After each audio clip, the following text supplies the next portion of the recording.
invito, como se invitara hace muchos años ya, a que vayan a sus casas con la alegría sana de la limpia victoria alcanzada. Les pido que cuidemos este triunfo y que desde mañana tendremos mucho para trabajar, para reencontrarnos, sanar heridas y caminar juntos hacia un futuro mejor, con la esperanza intacta, con la conciencia de los desafíos que tenemos, con la convicción de que en conjunto vamos a hacer de nuestro país un país más justo y digno para todas y todas, que nuestro gobierno va a ser un gobierno con los pies en la calle, que las decisiones no se van a tomar entre cuatro paredes en La Moneda, sino en conjunto con la gente. Hoy día, con este compromiso, me despido de ustedes con un abrazo gigante, con el sentido de responsabilidad de lo que hoy día tenemos y diciéndoles que dejaré lo mejor de mí, para poder estar a la altura de la confianza que ustedes me han entregado. No olvidamos justicia, verdad, respeto. Seguimos.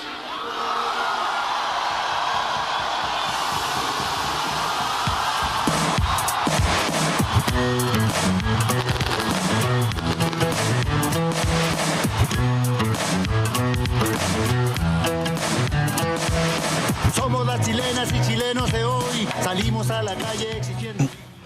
Muy buenas noches. La frase con la que estamos iniciando el programa de hoy y que justamente cerró el discurso ayer del presidente electo Gabriel Boric no es una frase cualquiera. Estamos hablando de las icónicas palabras del presidente Salvador Allende, que promulgó en su discurso de triunfo el 4 de septiembre de 1970.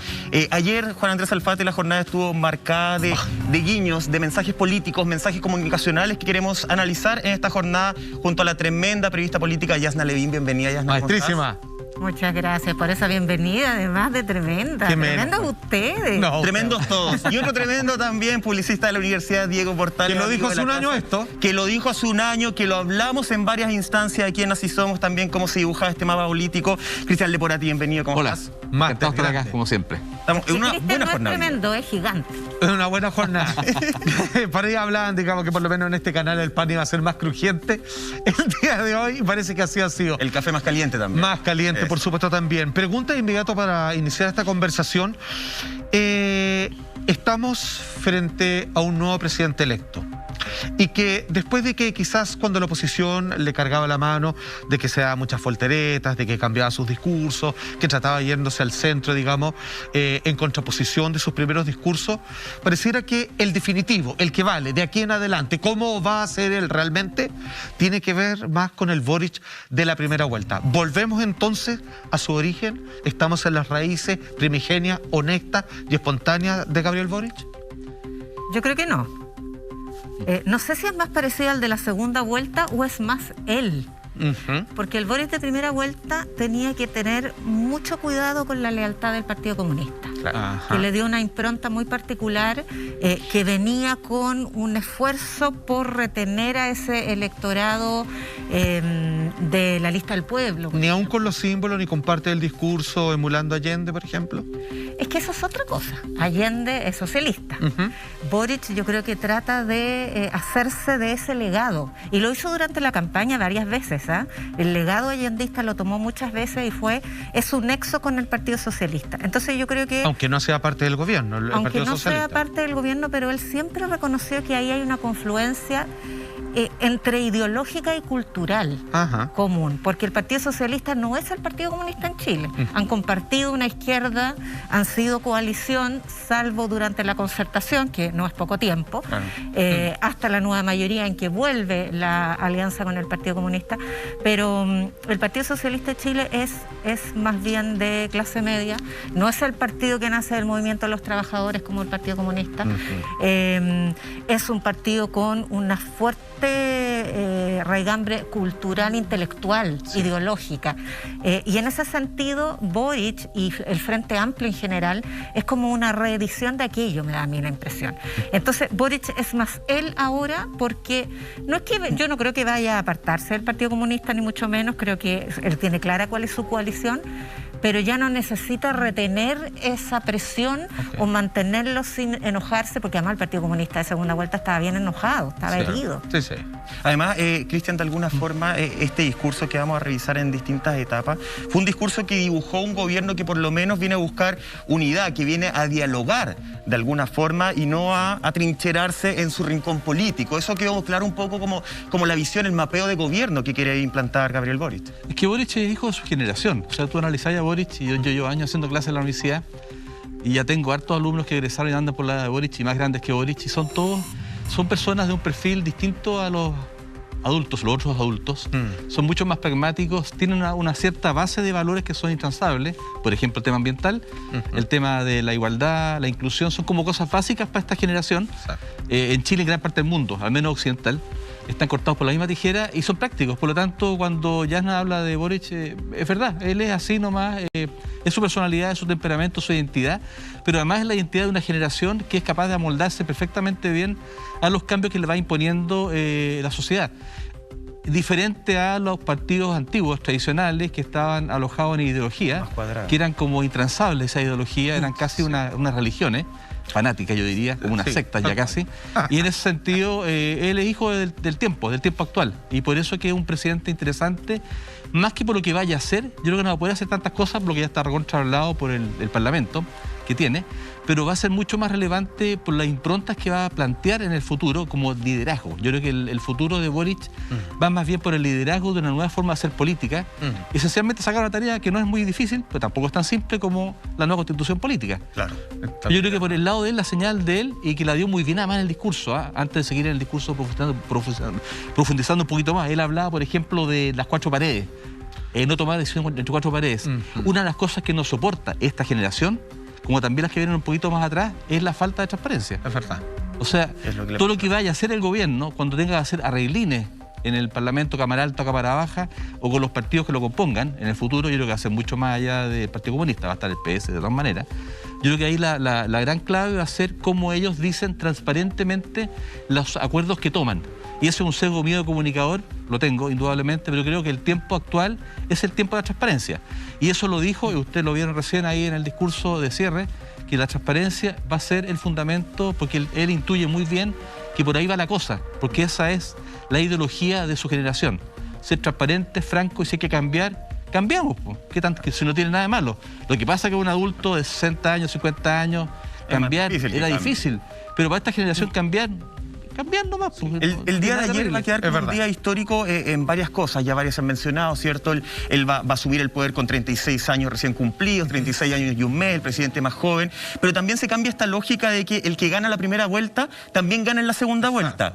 Y ahí viene la pregunta... ¿Por votación? Por votación, justamente. De hecho, mira, con el 99.99% de las mesas escrutadas, Gabriel Boric sacó un 55.87%, más de 4.620.000 votos, y José Antonio Kast sacó un 44.13%, más de 3.600.000 votos. ¿Qué pasó? ¿Qué marcó la diferencia entre la primera vuelta del candidato Gabriel Boric, hoy día presidente electo, y la segunda, a tu juicio, Jasna? Sí. ¿Qué convenció a la gente? Yo creo que el miedo al miedo. El discurso del miedo que levantó una derecha muy integrista o hegemonizada por un sector muy integrista como es el Partido Republicano, que logró, o además no tenía alternativa a la derecha democrática de plegarse, generó mucho miedo en un sector de la ciudadanía que se ha incorporado a participar desde el 18 de octubre, que es muy joven, que cree en un proyecto de transformaciones, que como esas transformaciones no llegaron en 2 años, se volvió para la casa, pero frente al miedo a un retroceso autoritario tan fuerte como el que representaba Kast, volvió, porque la votación es sin precedentes. Oye, pero hay que reconocer algo, que el miedo no funcionó. Todo lo que estamos en el negocio de las comunicaciones siempre decimos que el miedo funciona e inmoviliza, dicen. Es la clásica. El miedo inmoviliza. Sí. Pero la campaña del sí, por ejemplo. Claro, pero aquí justamente pasó lo contrario. Cuando yo veía ayer las entrevistas en televisión de la gente esperando en los paraderos que pasara la locomoción colectiva, tú veías como la gente estaba pero profundamente molesta y tiraban unos eslogan en términos publicitarios feroces contra el gobierno, pero brutales. O sea, hasta cuándo nos cagan, esto se acabó. O sea, yo creo que el odio que generó la campaña de Kast como herramienta comunicacional generó una molestia, pero muy grande en el pueblo. Pero ahí funcionó el miedo a ese retroceso que habla Yasna, ¿no? Juan Andrés Alfaro, de repente el miedo de decir, oye, había mucha gente al principio que yo escuché y decía voy a votar nulo o no voy a ir a votar finalmente. Pero después uno empezaba a escuchar no solamente a José Antonio Kast, sino que también empezaba a escuchar a las personas que rodean a José Antonio Kast. El mismo caso de Johannes Kaiser, por ejemplo, ¿cierto? Que por más que haya renunciado al partido. O también de la carrera, ese miedo al retroceso, ese miedo me da la sensación que sí funcionó y que sí movilizó a muchas personas a decir, oye, si yo voto nulo o no voy a votar, finalmente voy a estar escogiendo una dictadura. Exactamente. Además que entendamos que, como bien explicaba Cristian, la generación de Boric, que como bien dice, digamos, ese grupo de estudiantes que lo acompaña, que colinda obviamente con esos ideales, no tiene miedo. ¿Y por qué lo digo con todo el espesor de la declaración? Es porque yo sí soy de una generación del miedo. O sea, con Pinochet instalado, incluso con Elwin recién inaugurado, yo viví toda mi vida en donde, sin hacer nada, muy joven, llegar a una esquina, ver a unos carabineros y sentir que había hecho algo malo y que mejor me devuelvo. Oye, Salfa, o sea, es con miedo de verdad. Y te paso un dato personal. Yo me fui a vivir fuera de Chile en el 88 y cuando llegamos a España con mi mujer, me acuerdo, llegamos a Barcelona y mi mujer se va a tomar, bueno, tomamos el metro, sale de la estación de metro en la Rambla, en el centro de Barcelona, y habían carabineros, habían policías. Y mi mujer se asusta. Se asusta. Por verlos nomás. Se asustó mucho. Y yo le dije, olvídate, está ahí en Europa, está ahí en España, ya no está ahí en Chile, chao. Pero en verdad lo que tú dices es la pura verdad. O sea, uno estuvo con ese chip muchos años después del retorno a la democracia. Pero si lo vimos para el 18 de octubre, cuando salieron los militares y se declaró estado de excepción, yo veía tanques o militares armados y a mí me dio terror, porque nosotros sabíamos qué significaba eso. Sí. A los jóvenes que se manifestaban... Volví una memoria traumática. Les daban lo mismo, era un fierro. Se arriba los tanques, saludaban a los militares, les dan la mano, les regalaban... Es otra cultura. Es verdad. No, yo cuando digo miedo es más bien un juego retórico de palabras. O sea, el miedo era Kast, pero generó tal nivel de resistencia a esa regresión que finalmente la reacción fue al contrario. Fue, bueno, lo que tan acertadamente ilustraba el eslogan de la campaña Segunda Vuelta, que la esperanza supere o derrote al miedo. Eso fue lo que ocurrió, dicho en eslogan, pero la verdad es que representa bastante bien el fenómeno social. Ahora yo creo que el miedo, más que el miedo, le ganó al miedo, que también puede ser, ahí los estudios lo van a decir, después vienen los estudios, ahora. Claro. Pero yo creo que el miedo generó mucha molestia. Sí. O sea, la gente generó enojo. Yo creo que la gente se sintió pasada a llevar, o sea, diciendo, oye, no somos idiotas, o sea, ¿de qué me estás hablando? A mucha gente no le pasó eso. Claro, no, ni siquiera le dio miedo Kast, sino que le molestó fuertemente la manipulación que se hizo de ese recurso comunicacional, como también todo el aprovechamiento del gobierno, y tú también viste el tema de las micros ayer, también el tema de... Claro, un tema así está como todo confabulado sistémicamente para que no funcionara la propuesta del candidato opositor a Kast, y no fue así. Yo creo que todo esto generó una suma de molestar muy profundo en la gente. Y yo lo vi ayer en la televisión cuando veía cómo la gente estaba desesperada. Sí, fue feroz, de verdad. Yo hace tiempo no veía a la gente tan molesta. Ahora, ya, sacamos el miedo de esta generación por delante que obviamente triunfó el soñar, la esperanza, el creer en las nuevas propuestas. Ahora, hay algo que es una sensación muy personal que tengo, pero yo creo que varios deben compartir, que ya cuando van en el 30%, ¿cierto?, de la recolección de votos, y de cierta manera reconoce Kast que perdió, se instala como una paz. O sea, ya la paz comienza a funcionar. ¿Por qué digo esto? Porque cuando viene de viaje, ¿cierto?, desde el extremo sur hacia Santiago, Gabriel Boric comienza a escribir el discurso que le va a presentar a todos los chilenos, y parte de eso se filtró. Ahí lo estamos viendo, porque una persona está viendo cómo está escribiendo, y le saca esta foto, y donde se ve claramente en su postura de agradecimiento a sus contrincantes, e incluso, como después lo escuchamos, agradece al menos un par de veces a José Antonio Kast. ¿Podemos escuchar eso, señor director, para seguir conversando? Compatriotas, es importante también agradecer a todos los candidatos que participaron de esta elección, porque finalmente acá nos está mirando todo Chile y la democracia la hacemos entre todos y todas. quiero agradecer a Yasna Proboste, quiero agradecer a Sebastián Sichel, quiero agradecer a Marco Enríquez Ominami, a Franco Parisi, a Eduardo Artés y también a José Antonio Kast. Sí, también a José Antonio Kast. El futuro de Chile nos necesita a todos del lado de la gente y espero que tengamos la madurez de contar con sus ideas y propuestas para comenzar mi gobierno. Sé que más allá de las diferencias que tenemos, en particular con José Antonio Kast, sabremos construir puentes para que nuestros compatriotas podamos vivir mejor, porque eso es lo que nos exige hoy día el pueblo de Chile. Les pregunto a ustedes, en ese discurso que se había filtrado un poquito justo la parte de los agradecimientos a sus contrincantes, y esto lo digo, lo reconozco abiertamente, lo digo con un cierto placidez y plenitud de alma. Comienza acá una nueva maquinaria política que es: hagamos las cosas conversando, hagamos las cosas mirándonos a los ojos, digamos, sin tanto odio, y después de toda la toxicidad que vimos en los debates, que fue muy duro, de lado y lado, ahora de repente echémosle tierra a eso y comencemos una nueva forma de trabajar juntos. Sí, es que se despeja la tensión de una campaña que, como tú excelentemente lo ilustras, fue muy tóxica, fue de mucha agresión. Hubo juego sucio. En esta campaña hubo un juego sucio como no lo habíamos visto en democracia en Chile. No lo habíamos visto antes. Y es una importación del estilo de campaña americano de Trump, de Bolsonaro. Eso está claro, si eran calcados. Esta tensión con el voto a voto que iba a terminar contándose en el registro, en el Tricel al final. O sea, estaba lleno, esta impostación de fotos. Entonces fue una campaña en la que todos los días uno se levantaba con miedo a que apareciera algún escándalo. Y entonces al terminar, ya uno sabe que el contrincante, el agresor, porque había un agresor, si esto no fue, no fueron conductas equiparables. No fue simétrico.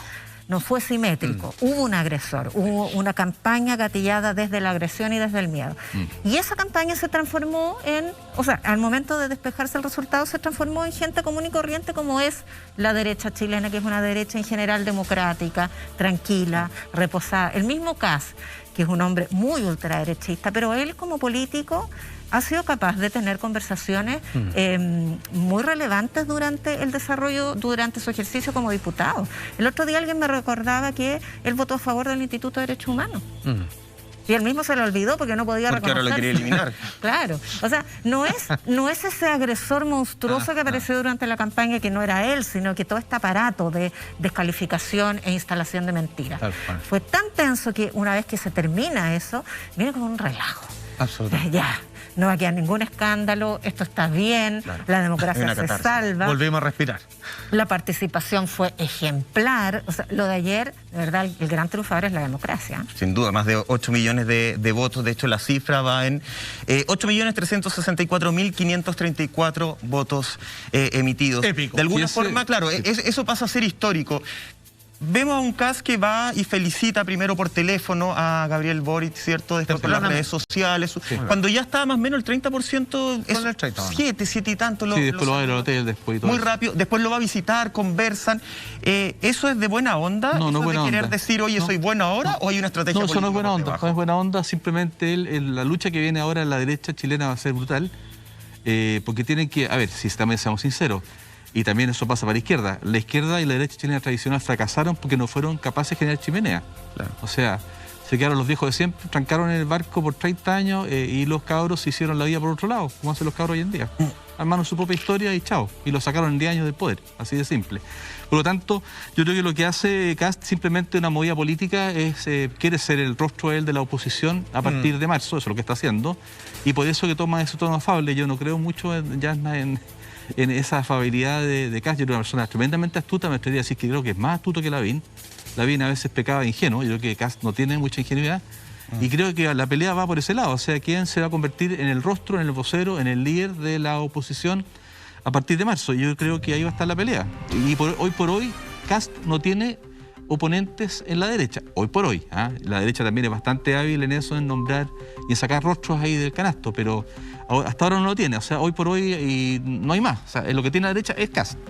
Y Kast se va a potenciar en eso porque quiere salir adelante. O sea, igual tiene diputados en el Congreso, ¿cierto? Debe estar pensando en 4 años más qué va a pasar. Si este chico, nuestro presidente Boric, no es capaz de sacar el país adelante. Está todo eso pensando, o sea, están ahí, la maquinaria política está trabajando. Ahora, ¿le alcanza para ser el líder de toda la derecha o pasa a ser solamente el líder de esta ultraderecha? Eso te lo quiero preguntar a ti, se lo quiero preguntar a Yasna también. Vamos a hablar del problema con las micros. ¿Qué pasó ayer con el transporte? ¿Dónde estaban las micros? O sea, 35, 36 grados, estoy hablando solamente de la capital, porque ojo, este es un problema que hablamos mucho de Santiago, pero que también ocurrió en regiones. Sí, mira eso, miren este tuit justamente. En Huechuraba estaban las micros estacionadas, en Maipú también estaban, en Puente Alto, en La Pintana. ¿Qué pasó? ¿Por qué no salieron esas micros a la calle a transportar a las personas? Todo eso y mucho más después de esta pausa. Seguimos haciendo Así Somos.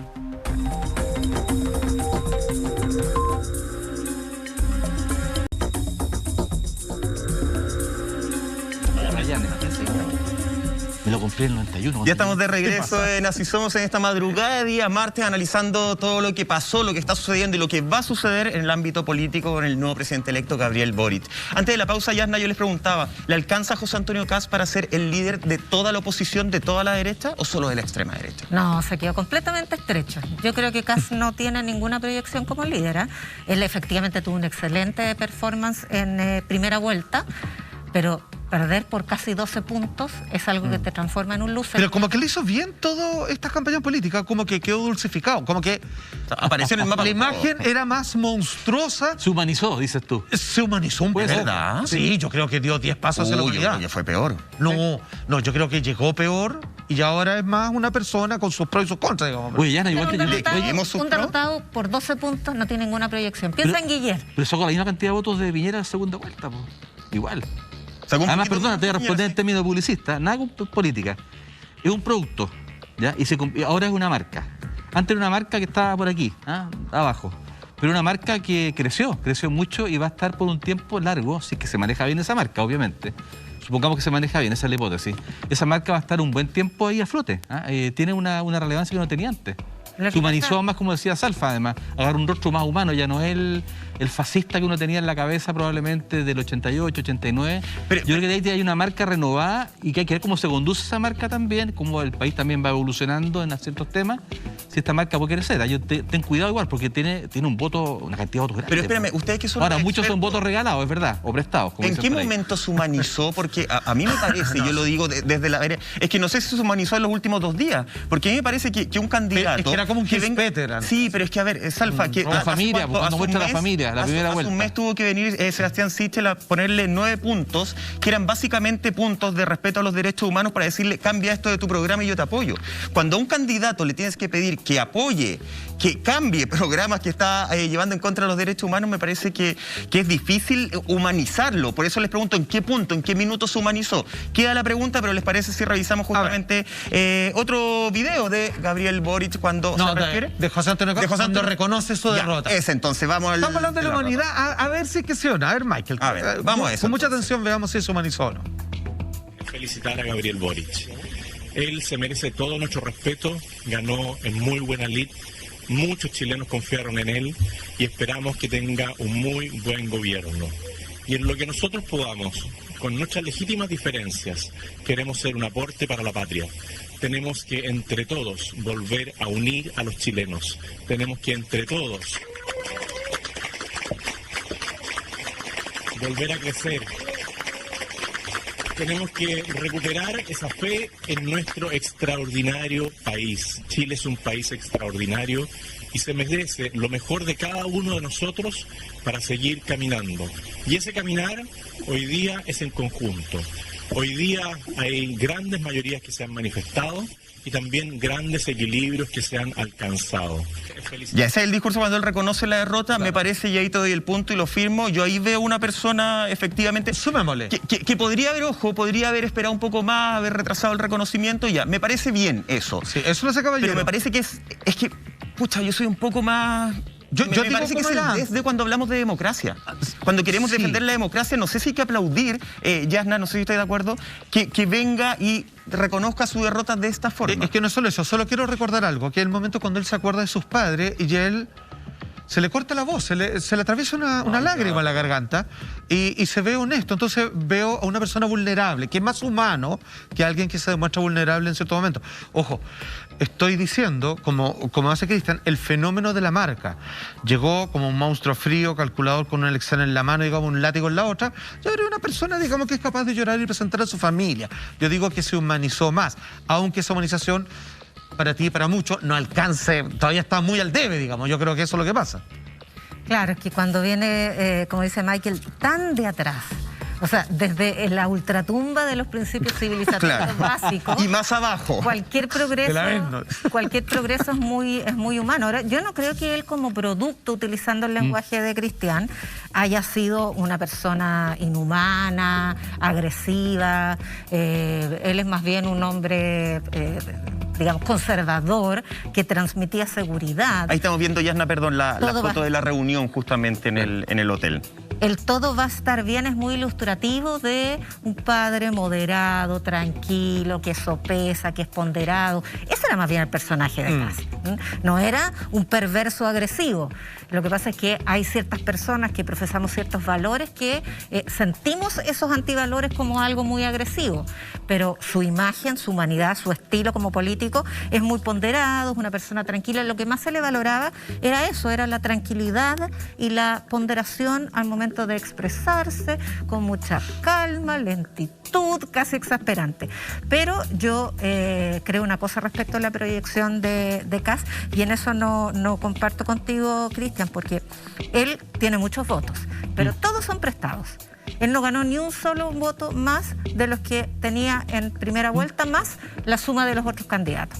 En cambio, Boric tiene sus votos de primera vuelta, los prestados de la exconcertación y 1.300.000 más que son solo de él y su persona, porque él era el líder. Entonces, eso le da mucha potencia. El candidato derrotado, sobre todo cuando la brecha es tan grande, sí, casi 12 puntos es mucho, no hay precedentes en segunda vuelta, porque en primera vuelta, claro, Frei Ruiz-Tagle le ganó 54-23 a Alessandri, por ejemplo, pero en una primera vuelta. Entonces, esa derrota es de tal envergadura y le generó un costo tan alto a la derecha de retroceder a décadas en su proyecto de democratización. ¿Tú dices que hay que inventar otro personaje a la derecha entonces? Van a tener que inventar otro personaje. O va a volver Lavín, no sé. Yo sé que Lavín nuevamente como... Claro, puede ser también. Lavín es especialista en revivir, pero en el fondo aquí hay dos países que están en transición. Hay un país que pide transformaciones, que fue por lejos el que ganó esta vez. Sí. Pero hay un país también que hay que decirlo, un país tradicional. Que promete orden. Claro, que quiere orden. Es el país de las 3 comunas, es verdad, pero también es el país rural, es el país del sur, de la Araucanía, o como le dice malamente, macrozona sur, que me carga esa cuestión. O sea, también hay mucha tradición en este país todavía. Y eso yo creo que en ese contexto de tradición, por ahora el mejor líder que tiene la derecha, más derecha, es claramente Kast. De que eso efectivamente sea exitoso al futuro va a depender de la capacidad que tenga la coalición de gobierno que viene y del presidente Boric de hacerlo. Claro. Si no te quepa la menor duda que este país siempre está en latencia, como decía Aristóteles, está en potencia a punto de la otra mirada, que es la mirada de la tradición, de reencontrarse y volver a las raíces para evitar el futuro. Hay que tener ojo con las figuras políticas que anunciaron su retiro, como Sebastián Sichel, que anunció su retiro y que ayer subió un tuit hablando de seremos oposición.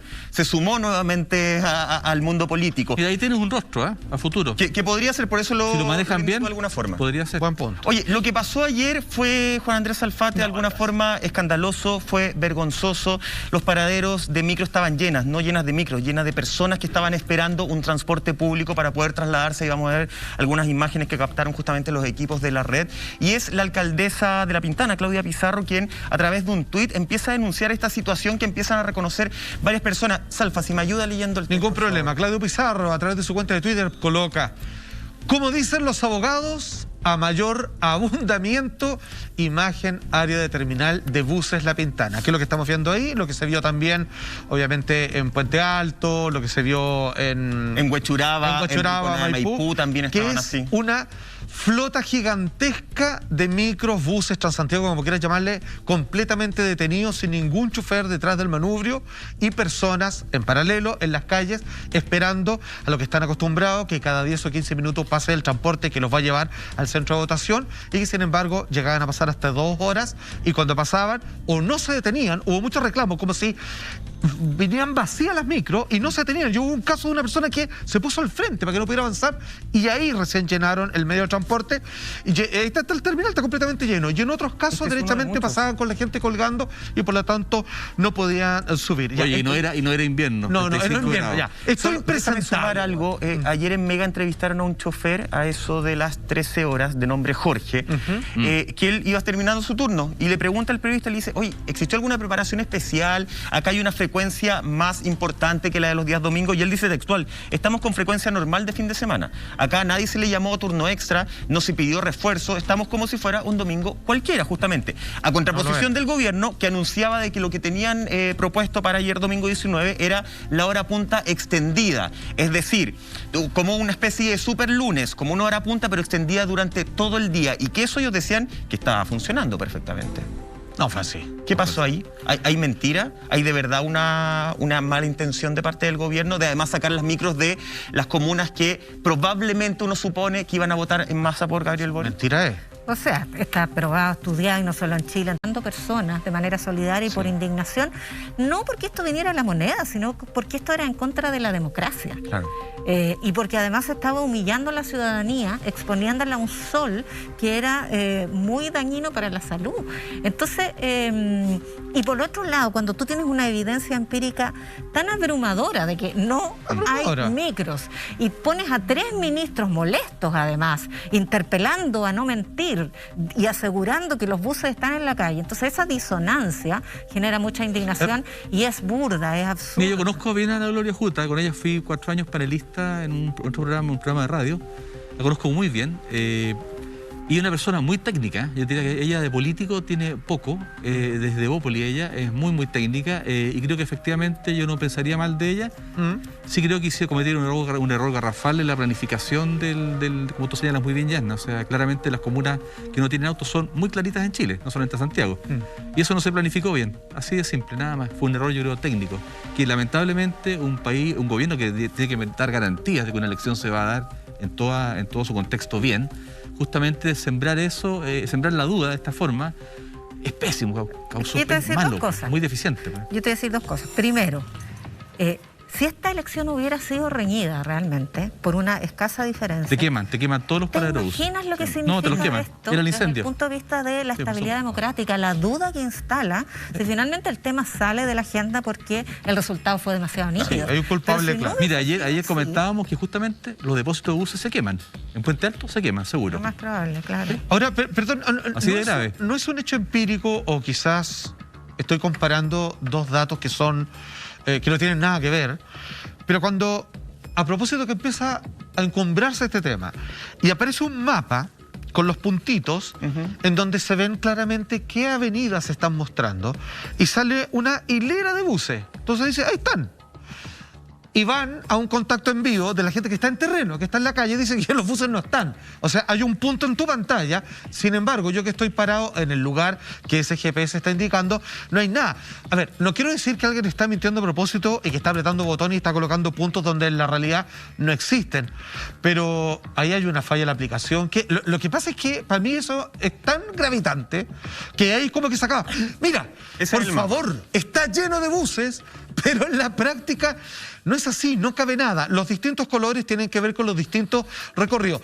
Vamos, por ejemplo, a La Reina, que es donde vivo, que salí a la calle para confirmar aquello, y la Larraín, es la continuación de la raza, se había lleno de puntitos. ¿Cómo está ahí? Está lleno de 3 colores.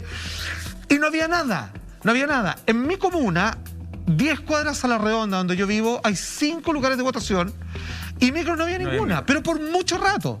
Entonces... Bueno, eso es parte de la investigación, yo creo. Es parte de la investigación, sí, pero me refiero a que... Simplemente quiero decir, digamos, no quiero poner ninguna idea, pero para mí esas son las cosas irrefutables para mí, digamos. Lo que pasa es que estaba, yo creo que muy mal diseñado, más que la gestión del transporte, el corte de calles por parte de Carabineros.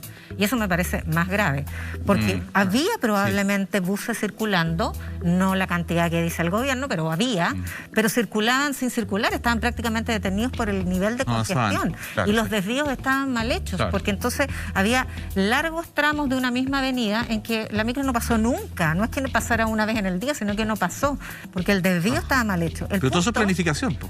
Es que el punto es que llevamos 5 elecciones previas a esta. Y como en 5 elecciones la máquina no va a estar bien aceitada, la experiencia ya está acumulada, el músculo está fortalecido, y en la sexta esto guatea de la manera que lo hace, es muy sospechoso.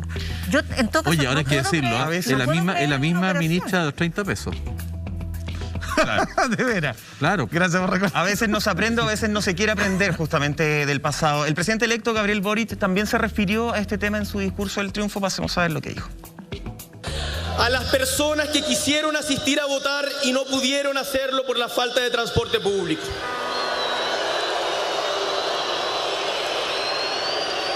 No puede volver a ocurrir que en un día tan importante, tan relevante como este, se prive a la gente, por los motivos que sean, de ejercer su derecho a voto. Ahí está el tema en las palabras que dice el futuro presidente. Se priva a la gente de ejercer este derecho. Hay muchas personas que efectivamente su único medio de transporte es la micro, porque de repente salen algunos políticos a decir, oye, pero el metro es barato, está gratis hoy día.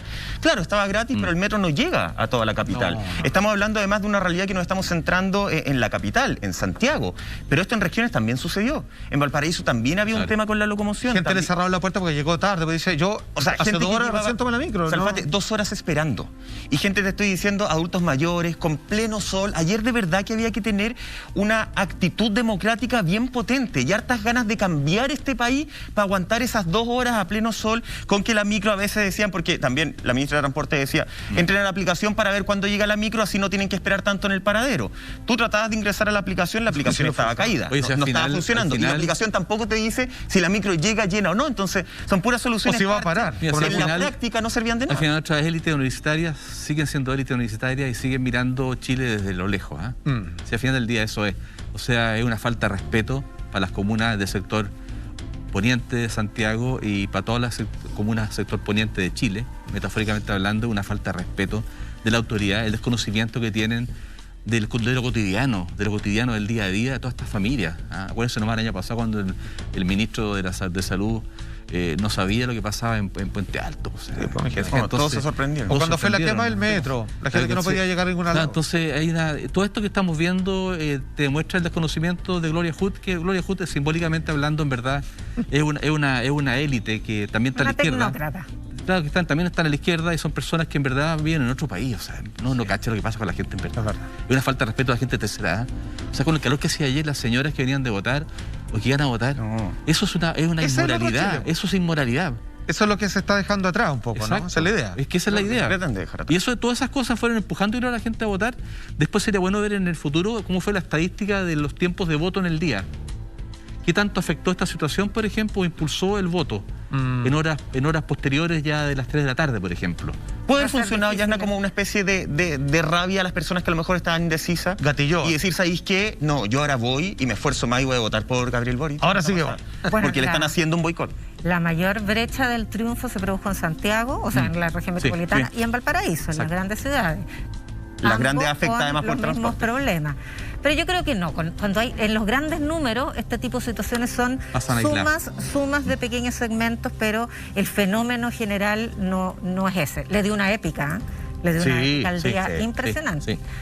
Movilizó más a jóvenes, desmovilizó a mayores, y en ese sentido sería bien absurda la planificación si estuviéramos hablando de una conspiración, porque los adultos mayores son el voto conservador y obviamente son ellos los más perjudicados por la falta de transporte. Entonces yo no creo en una conspiración, creo que es una torpeza absurda que está muy influida por lo que dice Cristian, o sea, la incapacidad de mirar la evidencia y mirar por la ventana, por lo menos, y asomarse. Taparon su negligencia al menos, podríamos al menos convocar aquello. Exacto, pero mucha tontera a fondo, estulticia. Una mala administración, podríamos pensar, una mala planificación, verlo desde esa forma. Hay varias cosas de las cuales Gabriel Boric se va a tener que hacer cargo, el futuro presidente de nuestro país. Varios temas sociales, temas de la mujer, temas del medio ambiente también. Y en nuestro país, en Chile, en el norte específicamente, y Alto Hospicio está siendo víctima, Juan Andrés Alfate, Yasna, Cristian, de un verdadero cementerio textil. A raíz de un reportaje que se dio hace un tiempo en una de las agencias de prensa más importantes de Francia, salen estas imágenes de el desierto, pero cubierto de ropa. Ropa americana. De ropa americana, efectivamente. Ahí hay un negocio. Ahí hay personas que están ganando, hay personas que están perdiendo. Nosotros como equipo de Así Somos viajamos hasta Iquique, nos trasladamos justamente hasta Alto Hospicio. Hablamos con todas las autoridades que tienen que hablar. ¿Qué está pasando? ¿Por qué se está aceptando y se está dejando a Alto Hospicio como el basurero de Europa, como el basurero de Estados Unidos? Esto es un adelanto de lo que veremos muy pronto aquí en Así Somos.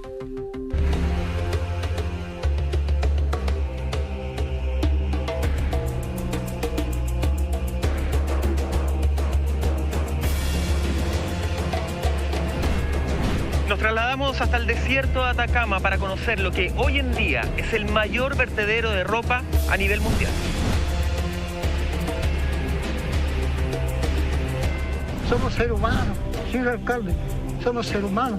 La gente que está en el gobierno no sé dónde están, que lo ayuden y que lo ayuden a correr esa ropa para allá para arriba, porque de repente hay un incendio aquí y lo vamos a quemar vivo.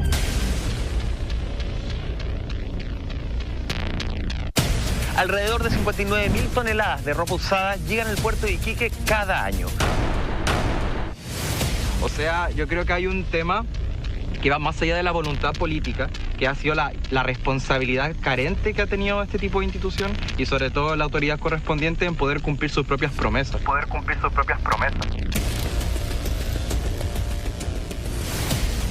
¿Quiénes son los responsables de este verdadero desastre en el desierto? Encaramos a las autoridades. Lamentablemente nosotros no tenemos tales recursos para poder administrar esta cantidad enorme de contaminación, ¿no? Estamos muy abandonados del centralismo, ¿no? En las comunas tenemos muy pocos recursos, cada vez tenemos más, nos dan más facultades, pero no nos dan recursos para poder administrar de mejor manera este tipo de situaciones. Todo esto y mucho más, pronto, en Así Somos.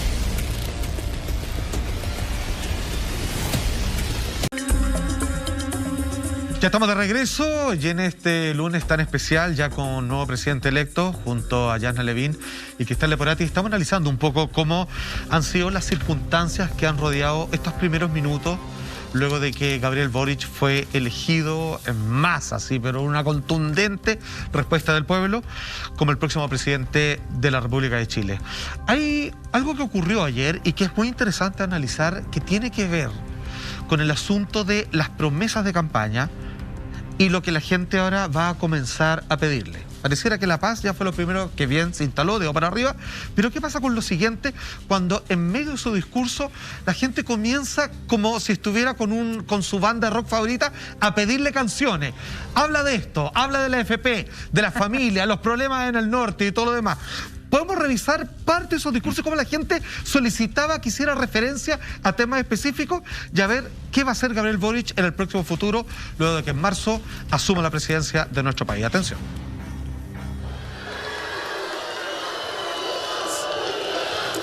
Sepan, he hablado con las familias, sepan que he hablado con las familias, he hablado con las familias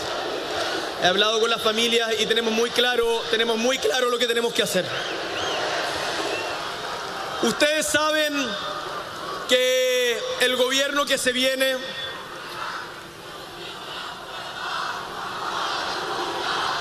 justicia, verdad, no a la impunidad.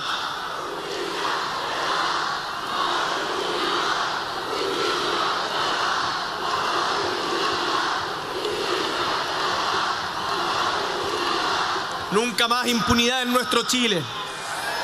Son muchos los desafíos que tendremos que enfrentar.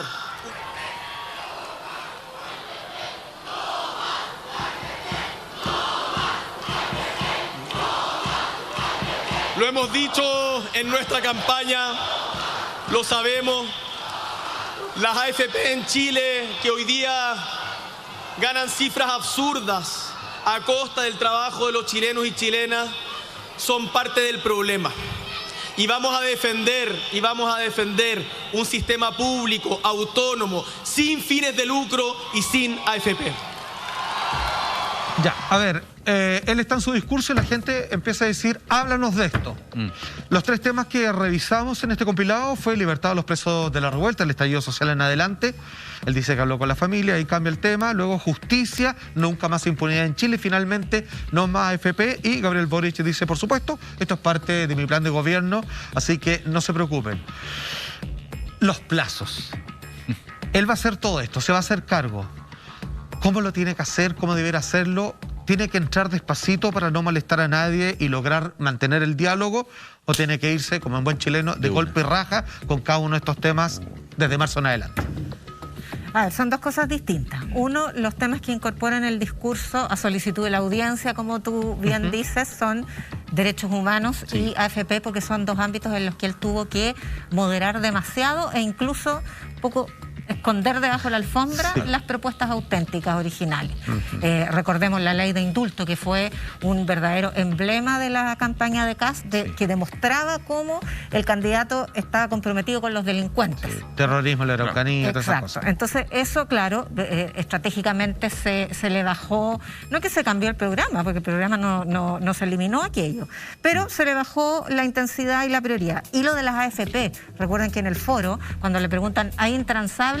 Las AFP, el fin de las AFP son intransables, y él dijo, para que aumenten las pensiones no puede haber ningún intransable. Entonces quedó la sensación de que estaba salvando las AFP. Entonces yo creo que por eso él hizo estos 2 guiños a la solicitud de la audiencia en materia programática. Pero respecto de la gradualidad o de las restricciones parlamentarias que tiene el nuevo gobierno, claramente son un tremendo desafío que el presidente electo Boric ha tratado de expresar como una oportunidad para hacer consenso, pero yo no me quisiera esas oportunidades, ¿no? Porque es un gran desafío. Claro. Pero habló en el discurso de peldaños, vamos a ir peldaño a peldaño, y eso es un sinónimo ayornado de la gradualidad. No, me pasa de alguna forma, y acá voy a ser un poco negativo, que siento que hay demasiada expectativa a la prontitud de las acciones que pueda tener el presidente electo Gabriel Boric, de parte de la ciudadanía.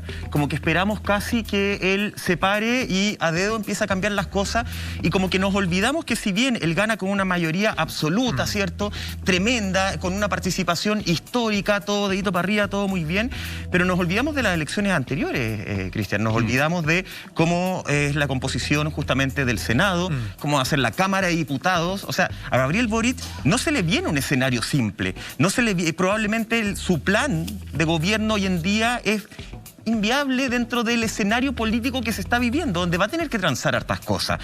Hay mucha expectativa puesta en él, en ese aspecto, expectativa que a lo mejor la gente no está entendiendo bien. Mira, vivimos inmersos ya hace décadas en la sociedad de consumo. Y la sociedad de consumo te llena de expectativas, porque la publicidad te llena de expectativas, el marketing te llena de expectativas, la política es parte de la sociedad de consumo también, nos gusta o disguste, y también te llena de expectativas, pero también la gente sabe muy bien que las expectativas son hipérboles muchas veces publicitarias que no se cumplen necesariamente, ¿ya?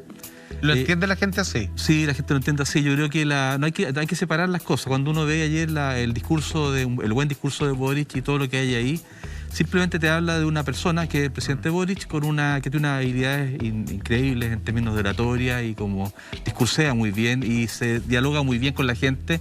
Y el evento ayer fue un evento increíble, espectacular. Que no es menor, porque se ve que está conectado. Está conectado, él se conecta muy bien con la gente y por eso también que ganó como ganó. O sea, más allá de los programas que nunca fueron muy claros, los programas tampoco hay que decirlo, ¿cierto? La gente se conectó con él emocionalmente y él tiene un diálogo ayer impresionante con la gente. Y lo que vimos en pantalla recién era eso, un tipo que tiene un manejo innato, que entiende a la gente, como también la Bachelet en su momento cuando se sube al tanque en unas inundaciones y ahí se produce pum, un clic que dura hasta el día de hoy para una gran parte de la población. Eso tiene él, eso es. Y ayer fue una performance, un diálogo, fue un evento. Chao. A partir de hoy ya es otra historia y insisto en el punto, las personas, y él ha sido bastante claro, tú lo decías ya antes, él ya en la segunda vuelta empezó a clarificar que esto era un proceso y que muchas cosas de las que él iba a empezar seguramente iban a continuar posteriormente. Y eso está claro, son 4 años nomás. Claro. Sí, las tareas están bastante claras, yo creo, sí. Y la gente sabe eso. Lo que ganó ayer fue básicamente un estilo. un estilo de hacer las cosas. Ganó la juventud, ganó la cabriadura, el cansancio de las terceras edades que estuvieron gobernando por décadas este país. Fue un cansancio, finalmente perdió el cansancio ayer. Estamos hablando de este finalmente, discurso, eso es. Que fue un discurso de Gabriel Boric que además sumó a todos, habló de los niños y de las niñas, les habló directamente, les agradeció el cariño, habló de las disidencias sexuales también, habló de cómo van a ser parte de ese gobierno y habló de las mujeres. Dijo que era un gobierno justamente donde las mujeres van a ser protagonistas y le agradeció a una de las mujeres que, a juicio de varios analistas, es sin lugar a dudas una carta que le valió justamente este triunfo en segunda vuelta. Estamos hablando de la doctora Isquia Siches. Vamos a ver sus agradecimientos y comentamos el rol de ella en este futuro gobierno. Quiero agradecer también a mi jefa de campaña, Isquia Siches, que se la jugó recorriendo prácticamente todo el país y que ha puesto todo y más en esta candidatura, con tanto amor, tanta energía, tantas ganas. Como ella nos dijo, mirando a los ojos de su hija Cala, sabía lo que tenía que hacer y lo hizo. Ahí está el discurso bien emocionante. De hecho, Yasna, cuando termina, él lo primero que hace es acercarse justamente a la doctora Isquia y le eleva sus brazos a recibir los aplausos de todo el mundo. ¿Qué te parece la figura de ella en esta segunda vuelta? Fue gravitante, ¿no? Fue fundamental. No, ella fue fundamental. Dejó las patas ella en la era calle. un proyecto de candidata presidencial alternativa. No quiso serlo, pero bastaba con una insinuación de ganas para que se encumbrara como la candidata presidencial del mundo de la actual oposición y habría concitado unidad unánime, ¿no? Yo creo que su figura, su ángel, esas dotes emocionales que tiene, le aportaron mucho. Le aportaron mucho más que el electorado, entre comillas, de centro, porque finalmente no existe un centro político en el clivaje izquierda-derecha que conocemos, ¿no? Lo que existe son estos grupos de opinión, niños y gente preocupada y conectada con los intereses de los niños, porque los niños y niñas no votan, y eso fue entonces un tremendo punto que incorpora... Isquia Siches dejó las patas en la calle con la guagua en los brazos. Sí. O sea, y eso es lo que se merece. Cristian, la estrategia de Gabriel Boric, de su mecanismo político, de esta nueva forma de dirigir un país, a todas luces parece ser que hacer lo mejor posible para pasarle próximamente el mando a Isquia Siches como una presidenta. Se lo pregunto. Maestro, usted ve el futuro, por eso se lo pregunto. Sí, mira, es complicado porque, mira, yo justamente hablaba ayer y otros días con el otro lado, el lado más... Uno también tiene las dos patas. Yo fui criado en el colegio de la oligarquía y también vengo de ese mundo y tengo hartos amigos allá en ese mundo y claro, y ven a Isquia Siches como el demonio, o sea, una persona que es de otra clase social, que además tiene un origen medio indígena, la mira con sospecha, ¿eh? Entonces es bastante indigno lo que dicen de la Isquia Siches, o sea, yo no voy a decir lo que dicen, pero es bien brutal. Entonces es bien agotador en este país que aún sigan esa sociedad de castas tan marcada en este país, ¿eh? Sí. Y eso le complejiza un poco a ella probablemente el futuro, probablemente, pero tiene tales habilidades, yo creo, comunicacionales, como las tiene también Boric, pero todavía tiene que desarrollarlas, ¿eh? Porque una cosa es pasearse por el norte, lograr lo que logró finalmente, que fue la vuelta a la elección en el norte, con su hija, pero otra cosa es ser gobernante, ¿eh? Y ahí hay que tener otros atributos, hay que demostrar esos atributos. Pero yo creo que va a tener una gran oportunidad, porque seguramente ella va a ser, no sé, va a ser quizás ministra de Interior, va a tener un cargo importante en el gobierno que viene y ahí va a tener que demostrar sus cualidades. Ministra de Salud por lo menos, ¿no? Claro. Yo tengo el gabinete más o menos. ¿Sí? A ver, cuénteme el gabinete. ¿Cuál es la formación? Este es el gabinete. Oye, mientras ya estábamos viendo imágenes justamente de la gira que hizo la doctora Isquia Siches al norte y con su hijita. Se ganó todo. Cuéntenos su gabinete, cómo lo está armando. Anotemos, porque siempre me equivoco, así que... No, pero vamos a consultar eso. Tiene es que ella siempre dice lo mismo. A ver. No, me equivoco, pero tiene harta lógica y me van a entender. Giorgio Jackson, ministro del Interior, sí, claro, obviamente, la figura política principal. Ultra confianza. Isquia Siches va a ser la ministra portavoz, la vocera. ¿La vocería? Puede ser, sí. Claro, ella es la que le pone la conexión con la ciudadanía. Camila Vallejo, ministra secretaria general de la presidencia, que es el cargo que se tiene que entender con el Parlamento. Ella estuvo 2 periodos como diputada. Tiene que haber un comunista en el equipo político. Obvio. Y en Hacienda... Yo creo que se la va a jugar. ¿Repeto? No, Repeto yo creo que no quiere. No. Yo creo que se la va a jugar por Roberto Saller, fíjate, que es un economista demócrata cristiano, que se sumó en este acuerdo de convergencia programática, como se le denominó, a el perfeccionamiento del proyecto económico. Fue presidente del Banco Central. Sí. Es una figura muy progresista desde el punto de vista económico. Yo creo que hay gente que no se acuerda, pero hubo un gran momento de tensión hacia fines del gobierno de Frey o principios del de Lagos, no estoy segura, en que tocaba pagar la deuda subordinada de los bancos con la que el Estado salvó a los bancos en la crisis del 83. Y se les quería condonar a secas. Y Roberto Saller fue el que golpeó la mesa en su condición de presidente del Banco Central. Entonces, quiero decir, es una figura muy moderada, yo creo que bien mayor. ¿70 y algo? No sé, pero está en todo caso en la plenitud. Sí, no, que yo creo, no, porque ojo, yo también pensé en Roberto Saller, pero tiene un tema etario, que está muy lejos de estos cabros, son muy jóvenes. El quiebre es grande. Yo pero creo tienen que dar una señal hacia este señor que nadie sabe mucho qué cara tiene, que se llama Mercado. Claro. Tienen que dar una señal que dé mucha tranquilidad y yo pienso que él la daría. Así que está dispuesto. Pero está bien equilibrar tu formación, está bien. Me gusta, ¿o no? Sí, no, tiene sentido. Tiene sentido. Anotémoslo. Está bien hecho, ¿no? No sé, ya quedó grabado. Sí, vamos a cobrar la palabra ya. Porque me gusta tu formación. Te lo vamos a echar en cara un tiempo más. Es necesario que empiecen a dar estos nombres pronto, estos o los que sean finalmente, en una suerte de lógica de darle esta tranquilidad que tú decías justamente a este señor Mercado. En general los gabinetes quedan resueltos a fines de enero, Claro. Los gabinetes... Ayer se hablaba de que podía tirar algunos nombres antes para darle una tranquilidad al mercado. Yo creo que sí. Yo creo que además lo tienen bien pensado. Hacienda, yo creo que va a ser el primero. Claro. Hacienda y el comité político tienen, pero no pueden darlo parcelado porque las operaciones de equilibrio para un gabinete son muy complejas. Entonces, tiene que incorporar a todos los sectores que componen su coalición, tiene que ver de qué manera incorpora al Partido Socialista, convencerlo, no sé, yo creo que el Partido Socialista lo que quiere es entrar al gobierno, dice que no porque es la manera de subir la tarifa nomás. Pero, no, pero también lo apoyaron inmediatamente, a diferencia de otros partidos. Y hay una convergencia auténtica, que una cosa es la directiva y otra cosa es la composición de ese partido.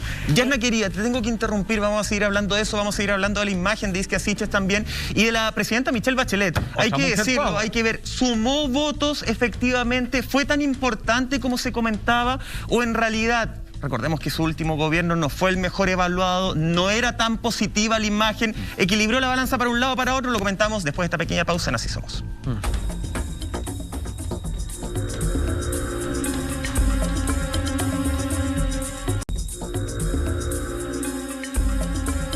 Ya estamos de regreso en esta madrugada de día martes analizando el presente político de nuestro país. Antes de continuar, escúchame bien, porque para terminar el año de la mejor forma, prepárate para las fiestas de fin de año con un relajante spa de pies en tu propia casa. Cosa más buena. Encuéntralo a precio especial en tienda.larred.cl. Ya lo sabes. Estábamos hablando antes del corte justamente de la presencia de la presidenta Michelle Bachelet. ¿Fue gravitante? Revisemos lo que dijo luego de que ella emitiera su voto.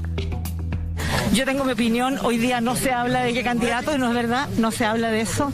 Si yo creo que mi gran llamado es a que la gente concurra a votar, que importa que la gente pueda dar su opinión de qué quiere, ¿no?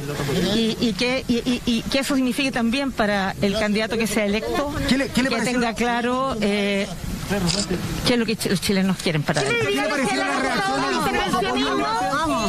a los que le han acusado de intervencionismo electoral? Bueno, intervencionismo electoral para nada. ¿Qué es lo que es intervencionismo? Es cuando un gobierno, por ejemplo, usa recursos propios para apoyar a un candidato. Pero ¿qué voy a hacer? Yo soy expresidenta. ¿Alguien podría pensar que un expresidente no tiene opinión? Presidente, ¿por qué? Y además, ¿alguien podría estar sorprendida por cuál es mi opción? Yo creo que, francamente, es muy raro eso. Ahí están las declaraciones justamente. Yasna, ¿fue determinante el rol de Michelle Bachelet para el triunfo del próximo presidente Gabriel Boric? No. ¿Era de riesgo al menos? Es como... No, tampoco restó, yo creo que sumó, todo sumó. ¿Sí? Pero igual se dio harto bombo. Lagos está en las antípodas del discurso original de este joven grupo emergente del Frente Amplio, ¿verdad? Pero tanto él como Bachelet le dieron impronta de Estado. porque también hay un temor genuino de un segmento de la población más conservador, mayor tal vez, que ve gente joven que le da miedo que no tenga experiencia, ¿no? Entonces yo creo que eso por un lado aporta. Y en el caso de Bachelet, además de Estado, ella, tal como tú recordabas, Michael, salió bastante mal evaluada de su segundo gobierno, pero hay segmentos del mundo popular de mujeres que sí la quieren mucho y la recuerdan bien. Perfecto. Voy con mi colega, Irina Karamaros, ni más ni menos que la pareja actual del presidente electo, como primera dama. ¿Cómo se ve eso ahí? Yo creo que es interesante, una persona joven, son personas que no tienen tantas limitaciones formales, son mucho más espontáneas. Y creo que en ese sentido va a ser un aporte porque va un poco a desritualizar los formalismos que tiene la moneda muchas veces en términos de poder. O sea, en Chile ver a un político como ver a un gerente de banco o de sucursal bancaria, sí, es bastante detestable. O sea, en el fondo, ¿por qué no pueden andar sin corbatas? Igual estamos viendo una imagen. Igual eres creíble, o sea, igual eres súper creíble sin corbatas, o sea, da lo mismo.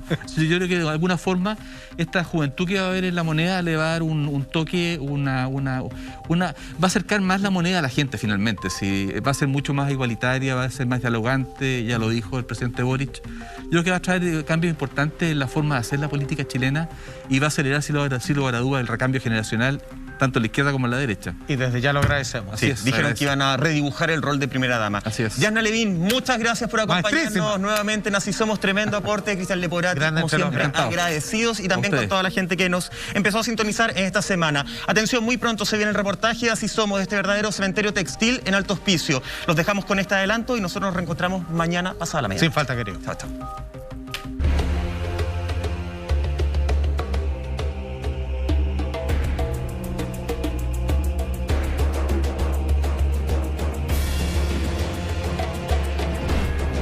Nos trasladamos hasta el desierto de Atacama para conocer lo que hoy en día es el mayor vertedero de ropa a nivel mundial.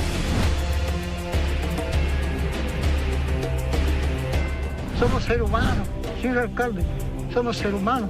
La gente que está en el gobierno no sé dónde están, que lo ayuden.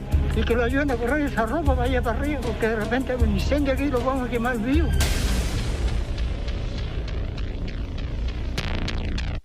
Alrededor de 59.000 toneladas de ropa usada llegan al puerto de Iquique cada año.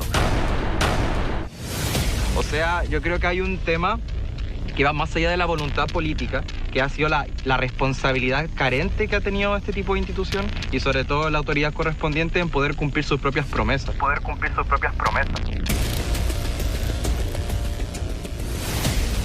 ¿Quiénes son los responsables de este verdadero desastre en el desierto? Encaramos a las autoridades. Lamentablemente nosotros no tenemos tales recursos para poder administrar esta cantidad enorme de contaminación, ¿no? Estamos muy abandonados del centralismo, ¿no? En las comunas tenemos muy pocos recursos, cada vez tenemos más, nos dan más facultades, pero no nos dan recursos para poder administrar de mejor manera este tipo de situaciones. Todo esto y mucho más, pronto, en Así Somos.